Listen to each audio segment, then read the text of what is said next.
옆에 분에게 좀 인사합시다. 새해 하나님의 축복이 한없이 있길 바랍니다.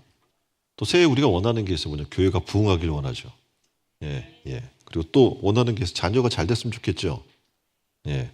그리고 또 성공, 각자의 직장이나 어떤 영역에서 성공하기를 원할 겁니다. 그렇죠? 예, 원해요. 근데 문제는요, 거저되지 않아요. 세상에 공짜는 없습니다. 심는 대로 거두는 거예요. 심지 않고 그냥 거두려고 하는 걸 우리는 뭐라고 그래요? 예, 도둑심보라고 이야기를 합니다. 심지 않았는데 남의 거 그냥 거둬가려고 하는데 이거 도둑심보죠. 또 좋지 않은 것을 심고 좋은 것을 거두려고 하는 것도 잘못된 생각인 줄 우리는 압니다.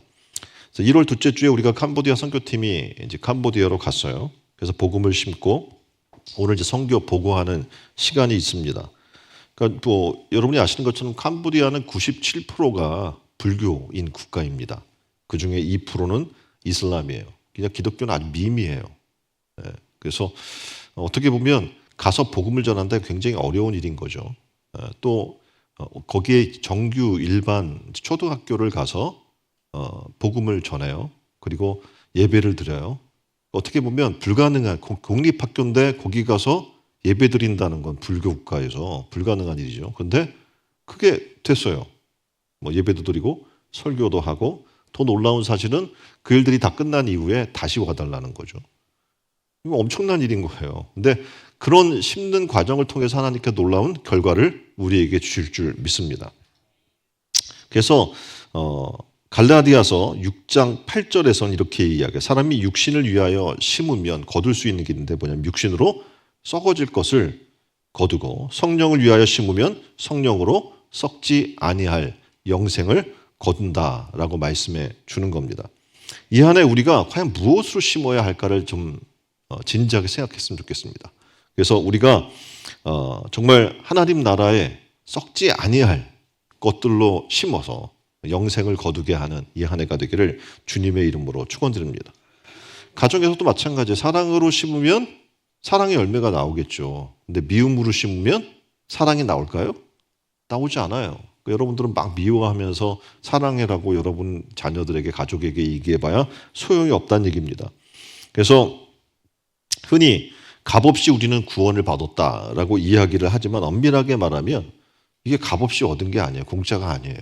예수 그리스도의 핏값이 있는 것이고 하나님이 우리를 너무나 사랑해서 독생자 예수 그리스도를 주신 것이 있는 거예요.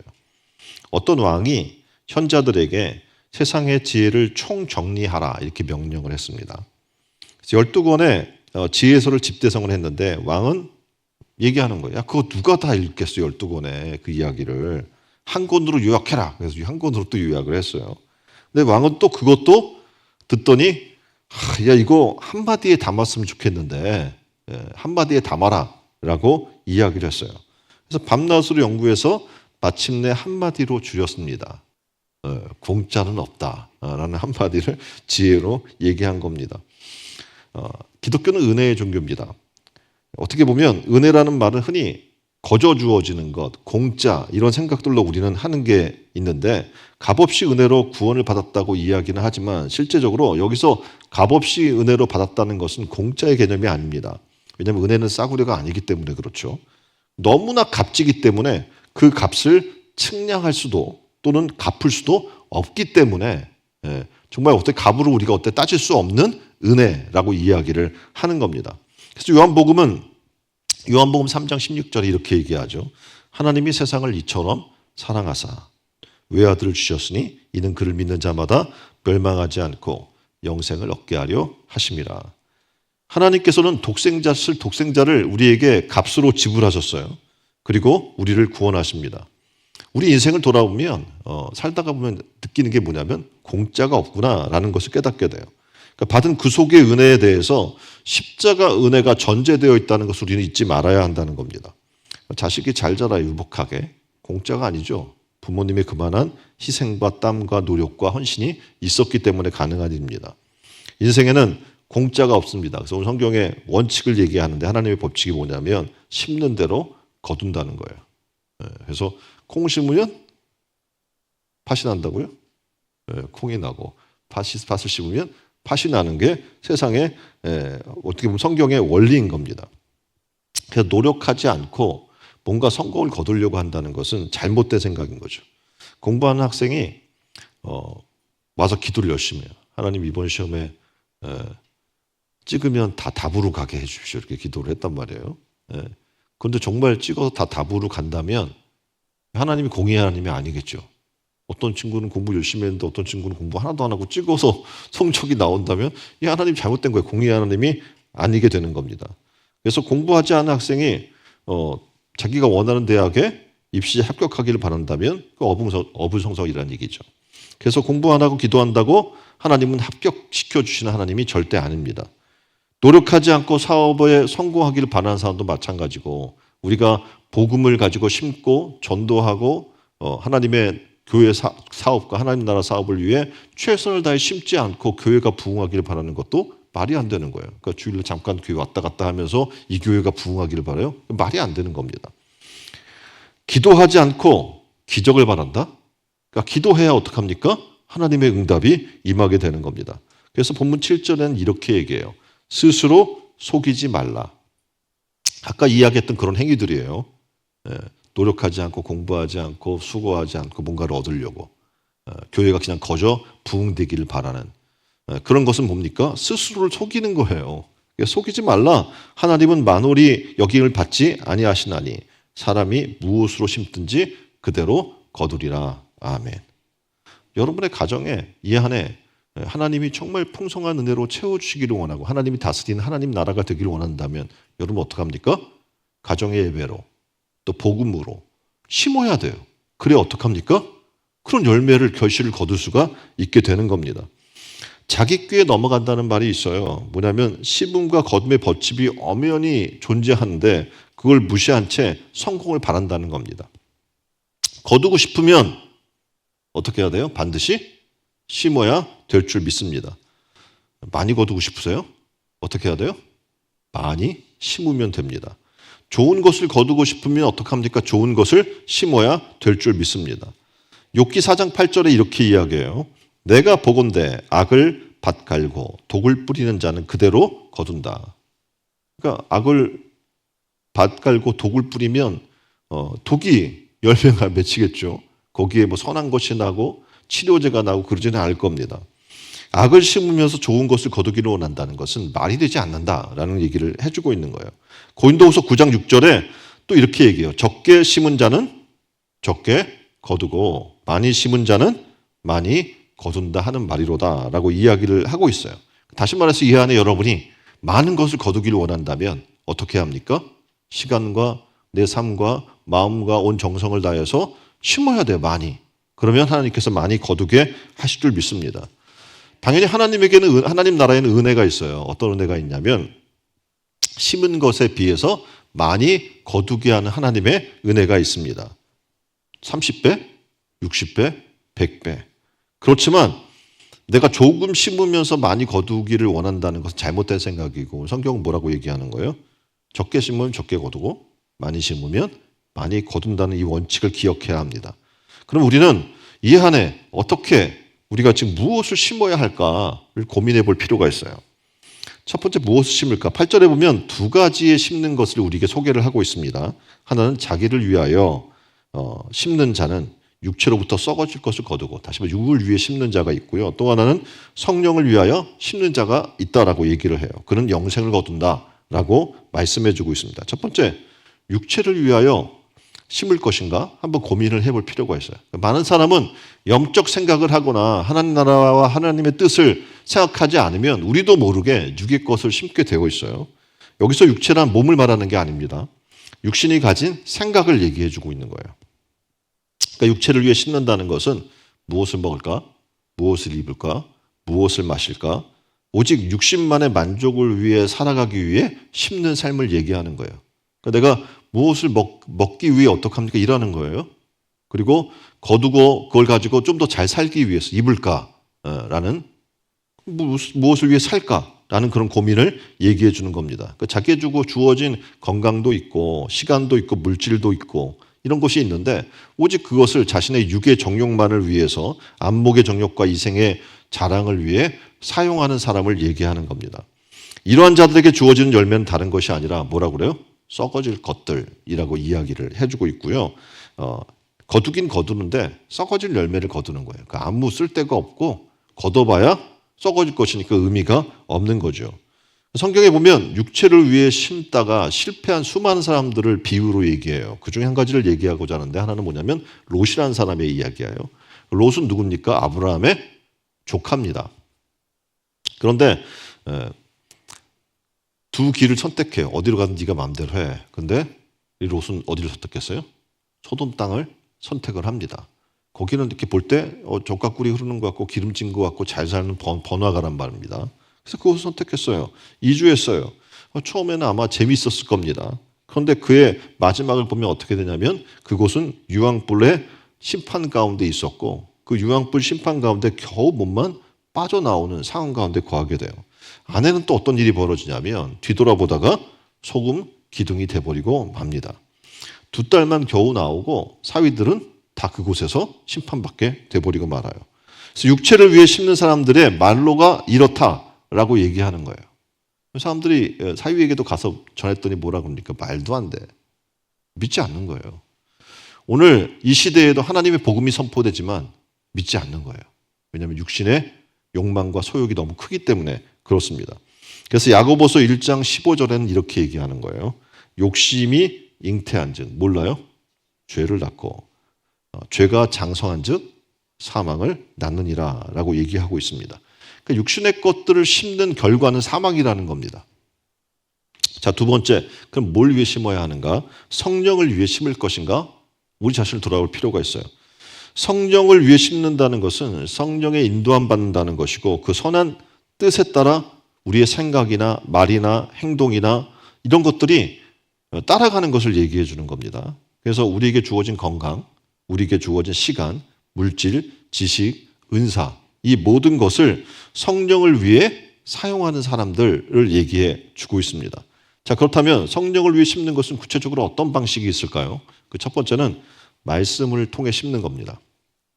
베드로전서 1장 23절에 이렇게 비유로 얘기를 해요. 너희가 거듭난 것이 다시 우리가 육신의 삶에서 영의 사람으로 거듭난 것이 썩어질 씨로 된 것이 아니요 썩지 아니할 씨로 된 것이다 라고 설명하면서 이렇게 얘기해요. 그 썩지 아니할 씨는 뭐냐면 하나님의 살아있고 항상 있을 말씀을 얘기한다라고 얘기해 주는 거죠. 다시 말해서 말씀을 심는다는 것은 우리가 썩어질 존재인데 썩지 아니할 살아있는 삶을 살도록 해준다는 거예요. 그 말씀의 씨가.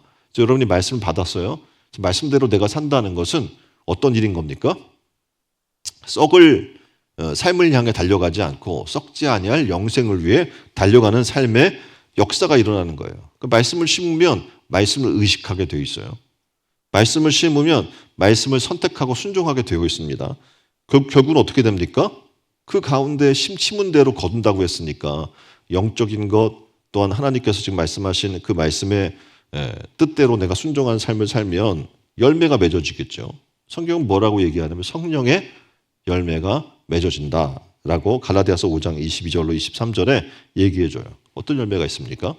따라서 합시다. 사랑, 희락, 화평, 오래 참음, 자비, 양선, 충성, 온유, 절제.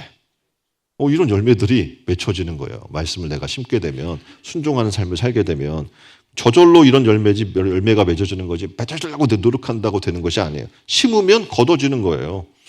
신명기 28장 2절로 6절에 보면 놀랍게도 이렇게 말씀을 심으면 축복이 따라온대요. 내가 내 하나님 여호와의 말씀을 순종하면 이 모든 복이 내게 임하며 내게 미치리니 성읍에서도 복을 받고 들에서도 복을 받을 것이며 내 몸의 소생과 내 토지의 소산과 내 짐승의 새끼와 내 우양의 새끼가 복을 받을 것이며 내 광주리와 떡반죽 그릇이 복을 받을 것이며 내가 들어와도 나가도 옆에 분에게 복을 받을 것이다. 복을 받을 이게 하나님의 은혜인 거예요. 이게 얼마나 놀라운 일입니까? 말씀을 심으면 축복이 우리 가운데 임한다라고 얘기해 주고 있어요. 더 놀라운 사실은 잠언 3장 8절에서 이런 얘기를 해주는 거예요. 이것이 내 몸에 양약이 된대요. 말씀이 우리 몸에 뭐가 돼요? 양약이 돼요. 요즘 보면 건강식품 엄청나게 많죠. 그거 먹으면 건강해져요? 여러분이 이제 나이가 들고 요즘 시대는 그 기본 연령보다 오래 살잖아요. 그러다 보니까 어떡합니까? 온갖 병이 다 있어요. 그러니까 여러분이 뭐 건강식품을 먹으려고 해도 충돌이 일어나는 거예요. 여러분의 몸에 여러 가지로. 근데 성경은 뭐라고 얘기하냐면 이 말씀을 너희가 심어라. 취해라. 그러면 이것이 내 몸에 양약이 되고 내 골수를 윤택하게 하며. 나이가 드신 분들은 이제 뼈가 약하잖아요. 그렇죠? 골밀도가 떨어져서 살짝만 넘어지거나 부딪혀도 뼈가 막 팍팍팍 부서지잖아요. 근데 오늘 성경은 뭐라고 얘기해요? 내 골수가 윤택하게 된다 이렇게 얘기하잖아요. 그러니까 말씀이 우리 안에 들어오는 이 한 해가 되기를 주님의 이름으로 축원드립니다. 그러면 그 말씀으로 몸의 질병까지 치료하는 효력이 높은 약효를 가지고 있다고 성경이 얘기해 주고 있는 거예요. 그래서 이제 이 말씀을 통해서 여러분의 마음과 생활 속에 하나님 말씀이 심겨지고 그 효력으로 인해서 어떻게 합니까? 영적, 육적 들어가도 나가도 복받는 귀한 은혜가 있기를 주님의 이름으로 축원드립니다. 또 하나는 뭐라고 이야기하냐면 기도를 심는 것이다 라고 얘기하는 거예요. 무심 성령으로 심는 건 뭘로 심어요? 기도로 심는 것이다. 그러니까 기도를 심으면 응답이 오겠죠. 기도하면 뭐가 오는 거예요? 하나님의 응답이 옵니다. 마태복음 7장 7절로 8절에 이렇게 얘기해요. 구하라 그리하면 너에게 주실 것이요 찾으라 그리하면 찾아낼 것이요 문을 두드리라 그리면 너에게 열릴 것이니 구하는 이마다 받을 것이요 찾는 이는 찾아낼 것이요 두드리는 이에게 열릴 것이니라. 아멘. 우리 인생에 있어서 의무라는 게 있어요. 특히 이 나라에 보면 4대 의무가 있죠. 무슨 의무가 있어요? 국방의 의무 뭐 있겠죠. 그리고 교육의 의무, 그리고 근로의 의무, 납세의 의무, 뭐 이렇게 4가지 기본 의무가 있어요. 그러니까 어떻게 보면 의무라는 것은 하기 싫어도 해야만 하는 무거운 짐입니다. 근데 기도를 의무라고 얘기했는데 우리가 생각할 때 그럼 이거 하기 싫어도 해야 하는 그런 건가? 라고 생각할 수 있지만 이 기도는 의무이기 전에 특권이다라고 성경은 얘기해 주고 있습니다. 그러니까 기도는 어떻게 보면 예수 그리스도의 놀라운 그 보혈의 능력으로 우리가 하나님께 구할 수 있는 그의 이름으로 구할 수 있는 특권인 거잖아요. 그러니까 다시 말하면 기도를 통해 하나님을 만날 수가 있어요. 기도를 통해 하나님의 도움을 받을 수가 있어요. 기도를 통해 어떻게 해요? 응답받는다는 것은 여러분의 문제가 해결되는 것을 이야기하는 겁니다. 구하면 하나님이 어떻게 해요? 주신다는 거 아니에요. 이런 특권이 어디 있습니까? 흔히들 우리가 생각할 때 의무다라고 얘기하면 아까 얘기했던 4대 의무처럼 부담으로 여기는 사람들이 있는데 실제 이 기도라는 것은 의무인 동시에 어떻게 합니까? 특권인 줄 믿으시길 바랍니다. 그래서 내가 기도하면 반드시 하나님께서 응답하신다는 확신을 갖고 나아가기만 하면 하나님이 어떻게 해요? 그 문제를 해결해 주는 거예요. 자녀의 문제를 놓고 기도하면 하나님이 그 자녀의 문제를 해결해 주시는 거예요. 우리의 한 영혼이 죽어가는 영혼들이 있으면 그 영혼을 놓고 기도하면 하나님이 그 영혼을 구원해 주실 줄 믿습니다. 자, 이 안에 기도합시다. 기도로 심읍시다. 그러면 때가 되면 하나님께서 반드시 거두게 하실 줄 믿습니다. 세 번째 뭘 얘기하냐면 헌신을 심는 거예요. 성령으로 심는다는 것은 뭘 심어요? 헌신을. 물질, 시간, 재능, 노력. 하나님의 선한 나라와 그 일을 위해 어떻게 보면 드리는 것, 내가 바치는 것, 헌신하는 것, 이건 뭡니까? 심는 거다라고 얘기를 해요. 그러니까 어떻게 보면 이 땅의 삶은 다 잠깐 있다 사라져 버리잖아요. 그리고 썩어져요. 우리 육신도 생명이 다하면 흙으로 돌아가요. 썩어져서 다 흙으로 돌아가요. 그러니까 연약한 거예요. 그런데 이걸 통해서 영적인 마인드로 심게 되면 어떤 일이 일어나는 거예요? 지금 성경에서 이야기하는 것처럼 그 물질이 어떻게 해요? 하나님의 나라의 것들로 바뀌는 거예요. 뭐 시간을 심으면 하나님께서 어떻게 해요? 영원한 시간으로 그걸 또 바꿔 주시는 거예요. 이렇게 하나님 나라의 것들, 이거 육의 것 썩어질 것인데 없어질 것인데 그걸 가지고 영원한 것으로 하나님 앞에 심으면 그것을 영원한 것으로 하나님이 바꿔 주실 것을 얘기해 주는 거예요. 계시록 2장 10절 말씀입니다. 이 땅에 살면서 우리가 해야 할 일은 뭐냐면 맡은 자에게 충성이거든요. 내가 죽도록 충성하라. 그리하면 내가 생명의 관을 내게 주리라. 아멘. 그러니까 이 땅에 살아나가는 동안에 바꿀 수 있는 기회가 있는 거예요. 육의 것을 무엇으로? 영의 것으로. 생명의 관으로 바꾸는 하나님의 은혜가 있기를 바랍니다. 그래서 하나님은 우리가 이 땅에 살지만, 잠깐 살지만 이 삶을 영원한 것으로 바꾸는 지혜가 있기를 하나님은 원하십니다. 그래서 이 땅에서 말씀드린 대로 성령의 것, 썩지 아니할 것, 영원한 것으로 심을 지혜가 여러분 가운데 있기를 주님의 이름으로 축원드립니다. 자, 그러면 어떻게 심어야 할까? 심는 방법 두 가지를 말씀해 주고 있어요. 하나는 인내하면서 심으래요. 어떻게? 인내하면서. 심는 과정에서 열매를 기다리는 과정이 반드시 있어요. 거기엔 도전과 아픔이 있을 수 있습니다. 왜냐하면 때로는 농부들에게 있어서 좋은 날만 있는 게 아니잖아요. 비바람도 불고 천둥도 치고 갑자기 서리가 빨리 와서 찬서리가 내리기도 하고 때로는 홍수와 가뭄으로 고통을 겪기도 합니다. 그러나 그것 때문에 낙심하고 좌절한다면 아무런 열매를 기대할 수 없는 거예요. 성경은 뭐라고 이야기하냐면 때가 이름에 뭐하리라? 거두리라. 이것이 주님의 확실한 약속임을 믿으시길 바랍니다. 자, 잎이 날 때가 돼야지 잎이 나는 거죠. 꽃이 필 때가 되어야 꽃이 피는 거예요. 열매를 맺을 때가 돼야 열매를 맺습니다. 그러니까 좋은 곳으로 심는 것도 중요하지만 이걸 어떻게 가꾸고 어떻게 심느냐, 이게 굉장히 중요한 겁니다. 근데 농사의 특징 중에 하나는 뭐냐면 오랜 시간이 걸린다는 거예요. 여러분이 공장에서 물건 찍어내는 것처럼 그렇게 툭툭툭 찍어내면 얼마나 좋겠습니까? 뭐 송도도 마찬가지잖아요. 오면 그냥 딱 등록시키고 탁 해서 그냥 바로 집사람시키고 막 이렇게 툭툭툭툭 막 도장 공장에서 찍어내듯이 찍어내면 얼마나 좋겠습니까? 근데 그래요? 한 사람이 거듭나서 일꾼 되기가 굉장히 어려워요. 엄청난 오랜 시간이 걸립니다. 그래서 9절에 이렇게 얘기해요. 낙심하지 말지니 피곤하지 아니하면 때가 이름에 거두리라. 아멘. 그러니까 낙심을 극복하고 인내하면 마침내 하나님이 거두게 하신다라고 지금 말씀하고 있는 겁니다. 야고보서 5장 7절에 이렇게 비유로 얘기해요. 형제들아 길이 참으라. 보라 농부가 땅에서 나는 귀한 열매를 바라고 길이 참아 이른 비와 늦은 비를 기다리나니. 그러니까 기다린다는 거예요. 기다리지 않는 사람은 어떻게 해요? 열매를 거둘 수 없어요. 왜냐하면 중도에 포기하기 때문에. 그런데 여러분이 이 농사꾼의 마음으로 신앙의 삶을 심어야 되는데 필요한 것이 뭐냐면 당장 거둘 수 없다는 거예요. 기다려야 합니다. 때로는 도저히 기대할 수 없는 상황 속에도 실망하거나 좌절하지 마라. 때가 되면 하나님이 거두게 할 거다. 하나님이 약속해 주기 때문에 그래요. 전도서 11장 1절을 보면 하나 이런 이야기를 해요. 너는 내 식물을 물 위에 던져라. 식물을 물 위에 던지면 어떻게 해요?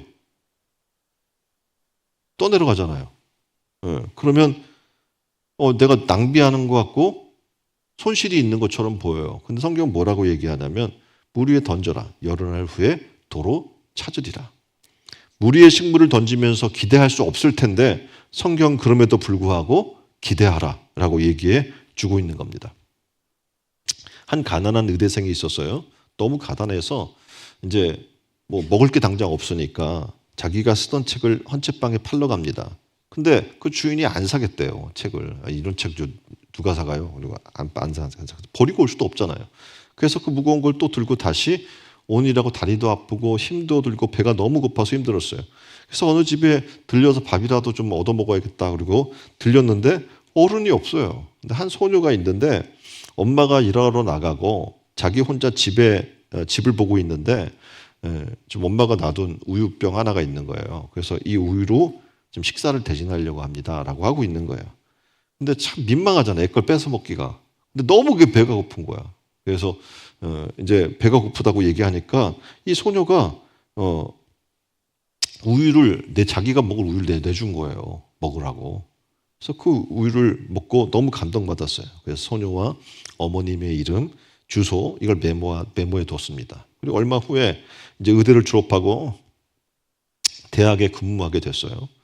그래서 이제 다 잊어버리고 있었는데 어느 날 보니까 중환자와 딸이 있는 거예요. 그래서 가만히 보니까 옛날에 자기에게 우유를 줬던 그 소녀 같았어요. 그래서 메모한 걸 찾아보니 그리고 그 주소를 이름을 대조해 보니까 맞는 거예요. 근데 이 수술이 중환자니까 수술비가 이 사람에게는 굉장히 큰 거잖아요. 큰 금액이고 진료비가 많이 나와서 이 모녀가 너무 고민하고 있는 거예요. 그런데 이 어머니가 청구서를 딱 펼쳐 보니까 액수가 안 적혀 있어요. 그리고 대신에 이런 글이 써 있는 겁니다. 사랑의 우유 한 병이 어머니 치료비 대신입니다. 그러니까 우리가 흔히 기대할 수 없는 일들이 이렇게 일어나는 것은 심었기 때문에 그래요. 우유 한 병이라도 심었잖아요. 심지 않고 그냥 아무것도 아닌 그냥 거저 뭐 어떤 일들이 생겨서는 생기는 일은 없다는 거예요. 그래서 하나님이 역사가 일어나게 하려면 어떻게 합니까? 심으세요. 이 안에. 심으면 언젠가 어떻게 해요? 물에다가 내가 던지면 그냥 떠내려가 버리는 것처럼 보이지만 그게 반드시 찾게 될 것이다 라고 하나님이 말씀해 주고 있는 겁니다. 자, 또 하나 두 번째는 이걸 얘기해요. 어떤 방식이냐면 끝까지 포기하지 않고 심는 거예요. 어떻게 하라고요? 끝까지 포기하지 않는 겁니다. 9절에 우리가 선을 행하되 낙심하지 말지니 피곤하지 아니하면 때가 이름에 거두리라 이렇게 말씀해 주고 있거든요. 그래서 어떻게 보면 하나님을 믿는 신앙의 삶을 사는 사람들이 가만히 보면 끝까지 가지 못한 사람들이 많아요. 중도에 포기하는 신앙의 사람들이 너무나 많은 거예요. 하다가도 이제 열정이 식거나 또는 하다가 내가 이제 뭐 언제까지 이렇게 할 수 있어? 라고 낙담하거나 이런 사람들이 많은데 성경은 얘기해요. 선을 행하는데 낙심하지 않으면 피곤하지 아니하면 때가 이르면 반드시 거두게 할 거다라고 하나님이 약속해 주고 있는 겁니다. 그래서 믿음도 계속해야지 믿다 안 믿다 그러면 돼요 안 돼요? 안 되는 거예요. 사랑도 계속되는 거지 처음엔 사랑했는데 나중에는 아니야. 사랑은 변하는 거야. 이렇게 하면 안 된다는 거예요. 전도도 계속되는 거예요. 부흥하는 교회는 전도를 계속하는 거예요. 선행도 계속하고 노력도 계속하는 거예요. 우리가 지금 선교를 다시 또 시작을 했으니까 지금 여기 이제 새로운 교회에 와서 시작했으니까 어떻게 해야 돼요? 계속해야 돼요. 계속. 한 번 갔으니까 이게 아니라 그 사람들이 얘기하잖아요. 뭐라고 얘기했어요? 또 와달라고. 마음이 막 이렇게 울컥하지 않아요? 또 와달라고? 뭘 대단하다고 우리가? 그런데 그런 거예요. 그러니까 하나님이 우리에게 마음을 주시는 거예요. 계속 심을 마음을. 위기를 한문으로 보면 위는 위험을 뜻하고 기는 기회를 뜻해요. 다시 말하면 위험한 때를 얘기하는데 내 영웅은 이 글자를 뭐라고 읽느냐면 위기는 곧 기회다. 그래서 영웅들은 위기를 기다려요. 그리고 성공하는 사람들의 특징이 뭐냐면 위기에 나오는 거예요. 그 가운데 성공한 사람들이 등장을 하는 겁니다. 그래서 위기의 상황이 왔을 때 낙심하지 마세요. 왜냐하면 그거는 뭐예요? 여러분이 성공할, 여러분이 성장할 기회인 줄 믿으시기 바랍니다. 인생은 마치 농사 짓는 것과 같다라고 말씀을 드렸습니다. 그래서 오늘의 내 모습은 어제까지 내가 심어 놓은 결과예요. 오늘 또 심으면 내일의 내 모습이 나오겠죠. 내일의 내 모습은 오늘 내가 무엇을 심고 어떻게 농사를 짓느냐에 따라서 결정이 된다는 겁니다. 그래서 심는 대로 거두는 법칙은 하나님이 어떻게 보면 내신 불변의 그런 자연 법칙입니다. 무엇을 심을 건가? 사랑을 심읍시다. 그리고 용서의 마음을, 그 전도의 열정을 심어보세요. 그러면 어떡합니까? 그러한 것들이 일어나게 될 거예요. 미워해 보세요. 그럼 이제 미움이 자라나게 돼 있어요. 욕심을 심으면 탐심으로 결국 그건 뭡니까? 우상숭배이기 때문에 결국 심판받게 되는 겁니다. 육신을 위해 심으면 육신으로부터 썩어질 것밖에 거두지 못하지만 영의 것을 심으면 말씀을 심고 축복을 심고 사랑을 심고 성령을 위해 심으면 하나님께서 어떡합니까? 영원한 것, 영생의 것들로 채워줄 줄 믿습니다. 더군다나 하나님 거기다 은혜를 더하죠. 은혜 위에 은혜가 뭡니까? 우리가 심었는데 이만큼 심었는데 30배, 60배, 100배 결실맺게 한 놀라운 은혜가 있게 될 줄 믿습니다. 여러분이 어떻게 보면 이제 예배 후, 지금 이제 설교 후에 이제 캄보디아 보고가 있을 텐데 가서 심은 건 뭐 그리 대단한 게 아니에요. 근데 그 심은 것을 통해 어떡합니까? 나중에 그 아이들이 자라서 그 아이들이 자라서 나라와 민족을 구원할 귀한 일꾼으로 세워질 줄 여러분이 어떻게 알아요? 그렇죠? 그래서 아마 여러분을 기억할 수도 있어요. 내가 어렸을 때 초등학교 때 그런 친천의정교회에서 단기 선교팀이 왔는데 너무 내가 은혜를 받아서 그 복음 듣고 이렇게 변했어요. 이렇게 얘기하는 사람이 있을 수도 있는 겁니다. 그래서 이제 우리가 이 한 해를 시작하면서 다시 또 시작하면서 어떻게 심을 건가 고민해 보세요. 그리고 성령으로 심고 영세의 것으로 거두는 여러분 되기를 주님의 이름으로 축원드립니다. 우리 다 같이 하나님 앞에 기도했으면 좋겠어요. 하나님, 오늘 내가 무엇을 심을 건지 우리 자신을 돌아보게 해주세요. 육의 것을 추구하며 살았다면 이제 영의 것을 심는 우리가 되게 해달라고 다 같이 한 목소리로 기도하겠습니다. 기도하겠습니다.